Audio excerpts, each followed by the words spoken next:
তাদের চিংড়ি কাবাব 2 পিস এবং নান রুটি। চিংড়ি কাবাবের প্রাইস ছিল 259 এবং নান রুটির প্রাইস ছিল 59 টাকা। আর সাথে একটা সাইড ডিশ হিসেবে দিয়েছিল সালাদ, যেখানে হচ্ছে ক্যারট, কিউকাম্বার অ্যান্ড মেয়োনিজ দিয়েছিল, আর সাথে একটা সস দিয়েছিল। আমার কাছে চিংড়ি কাবাবটা একটু জুসি কম মনে হয়েছে। অন্যান্য যেখানে আমি খাই তালতলার আশেপাশে, সেখানে আমার কাছে মনে হচ্ছে চিংড়ি কাবাবটা অনেক স্পাইসি এবং জুসি থাকে।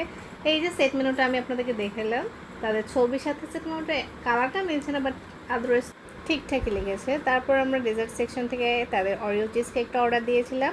এটা খেয়ে আমি তাদের একরকম কেকের ফ্যান হয়ে গেছি। অনেক ময়েস্ট আর ক্রিমি ছিল জিনিসটা, আমার খেতে ভালো লেগেছে।